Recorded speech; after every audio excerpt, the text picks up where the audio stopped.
नोएडा स्थित मारवा स्टूडियो में 6 से 8 अक्टूबर 2022 तक 8वां ग्लोबल लिटरेरी फेस्टिवल का भव्य आयोजन किया गया, जिसका उद्देश्य कला साहित्य को बढ़ावा देना और नवोदित साहित्यकारों को एक ऐसा मंच प्रदान करना जहां पर वो अपनी प्रतिभा का प्रदर्शन कर दुनिया भर में भारत का परचम लहरा सकें। भारत के दूसरे सबसे बड़े 8वां ग्लोबल लिटरेरी फेस्टिवल में तीसरा सूरज प्रकाश मारवा साहित्य रत्न अवार्ड सम्मान समारोह का आयोजन भी किया गया। दीप प्रज्वलन और गणेश वंदना के साथ कार्यक्रम की विधिवत शुरुआत की गई। इस सम्मान समारोह में कविता चड्ढा, कवित्री और लेखिका दिविक रमेश, प्रसिद्ध लेखक आनंद साहू, बीजेपी नेता सहित साहित्य और राजनीति क्षेत्र से जुड़े कई प्रतिष्ठित गणमान्य अतिथियों ने अपनी गरिमामयी उपस्थिति दर्ज कराकर कार्यक्रम की शोभा बढ़ाई। कार्यक्रम में ICMEI के संस्थापक संदीप मारवा ने कहा कि परम पिता परमेश्वर ने हमें अपार शक्तियां दी है। ये हमारे ऊपर निर्भर करता है कि हम उसे अच्छे या बुरे किस कार्य के लिए प्रयोग करते हैं। 3 साल पहले सूरज प्रकाश मारवा साहित्य रत्न अवार्ड की परिकल्पना की गई थी और आज ये साकार होकर अपने तीसरे सफलतम आयोजन की तरफ अग्रसर है, जो कि एक सकारात्मक विचार और ऊर्जा का ही परिणाम है। उन्होंने कहा कि मैं पहला भारतीय हूं जिन्हें 5 बार ब्रिटेन पार्लियामेंट में बोलने का अवसर मिला है और आज मुझे बहुत खुशी हो रही है कि आज इस अवार्ड को देने के लिए लोगों को यहाँ बुलाया गया।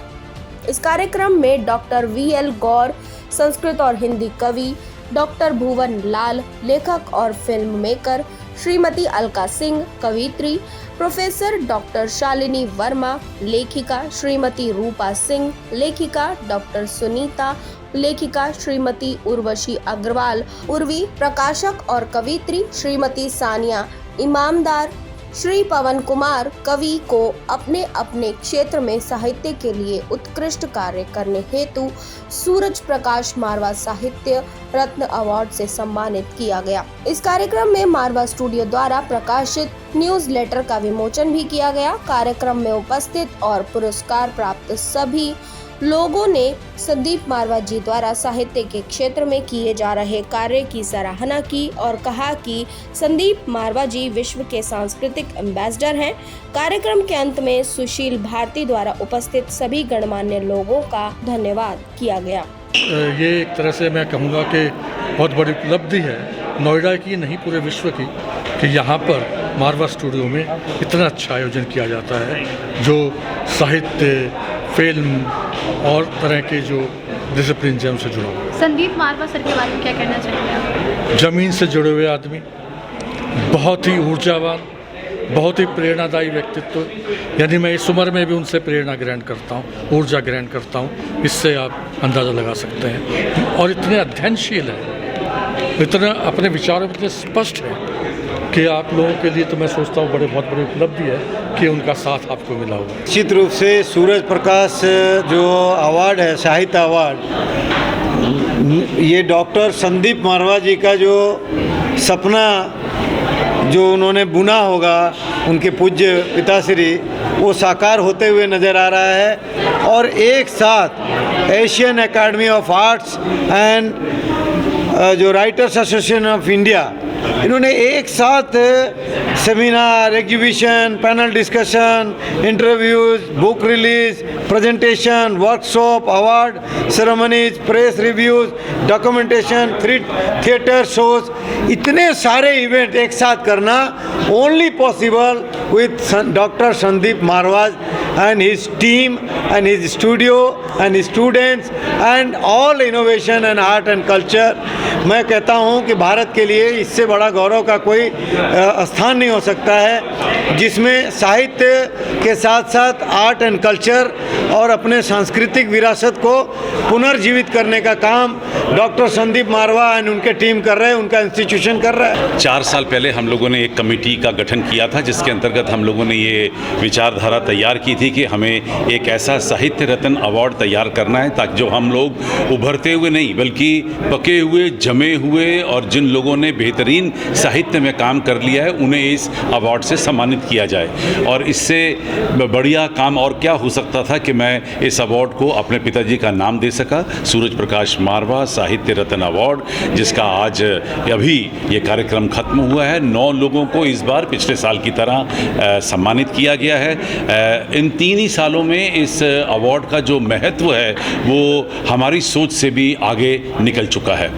हकीकत में तो ये है कि जब पूछा गया मुझसे कि क्यों सूरज प्रकाश मारवा के नाम से ये अवार्ड तैयार किया गया, तो मुझे ये उन्हें लोगों को यकीन दिलाने की मुझे ज़रूरत नहीं पड़ी कि मैंने जो भी 9 अंतर्राष्ट्रीय अवार्ड कायम किए हैं अब तक और तकरीबन 30 लाख लोगों को जो हमने मारवा स्टूडियो और एशियन एकेडमी के साथ जोड़ा है और जो 1000 से भी ज़्यादा अवार्ड जो हमारी संस्था को पूरी दुनिया से अब तक मिले हैं, उसका मैं सारा श्रेय अपने पिताजी को देना चाहता हूं कि अगर उनकी एजुकेशन, उनकी शिक्षा, उनकी सोच, उनकी विचारधारा और जो संस्कार उन्होंने हमें दिए, अगर आज वो मेरे साथ ना होते तो शायद हम लोग भी आज कामयाब ना होते।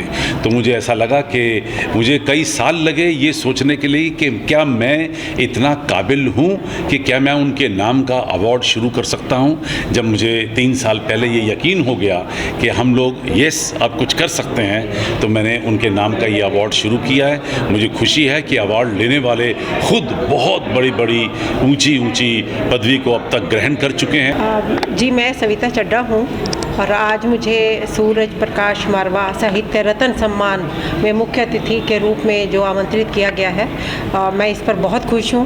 और मुझे खुशी इस बात की भी हो रही है कि यहाँ सम्मान कुछ प्रतिष्ठित साहित्यकारों को मिला है और कुछ ऐसे लोगों को भी मिला है जिन्हें पहली बार यह सम्मान दिया गया है। तो यह मेरे विचार में बहुत अच्छी बात है कि यह जो सूरज प्रकाश साहित्य रत्न सम्मान दिया जा रहा है, शुरू किया गया है 3-4 साल से ये, और आज मैंने देखा कि एक महिला को पहली बार ये सम्मान मिला जबकि वो बहुत सारा लेखन कर चुकी हैं। तो सम्मान दिया जाना, सम्मान का चयन किया जाना, साहित्यकारों का चयन करना, जी संदीप मारवा जी ने बहुत ही अच्छी तरह से किया है और मुझे लगता है कि ये सम्मान आगे आने वाले समय में हमारे साहित्यकारों के लिए बहुत ही ऊर्जा प्रदान करेगा और साहित्य में नई रोशनी प्रदान करेगा, सबको सकारात्मकता मिलेगी।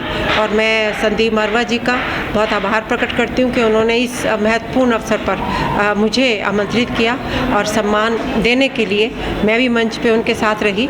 तो मैं सब विजेताओं को भी बधाई देती हूँ। सूरज प्रकाश मारवा साहित्य रत्न अवार्ड से सम्मानित किया गया, कैसा लग रहा है? बहुत ही अच्छा लग रहा है, बहुत ही इलेटेड फील कर रही हूँ। ये मेरे जीवन की पहली अवार्ड है और अवार्ड क्या, ये फर्स्ट प्राइज़ है। मैंने कभी पेंसिल भी मुझे नहीं मिला, स्कूल से लेकर कॉलेज, कॉलेज से लेकर यूनिवर्सिटी, पढ़ाने में पिछले 28 साल से पढ़ा रही हूँ एज अ प्रोफेसर, लेकिन मुझे कभी कोई अवार्ड नहीं मिला, चाहे बेस्ट फैकल्टी का हो या बेस्ट स्टूडेंट का हो। तो पहला अवार्ड हमेशा याद रहता है, तो ये हमेशा याद रहेगा। मतलब क्या कारण रहा मैम कि ऐसा पहली बार हुआ, रिकॉग्नाइज नहीं किया गया या आप खुद से मतलब उसमें अवार्ड शो में जाना नहीं चाहते थे? मुझे किसी ने अप्रोच ही नहीं किया, शायद मैं शोर कम करती हूँ, काम ज़्यादा करती हूँ।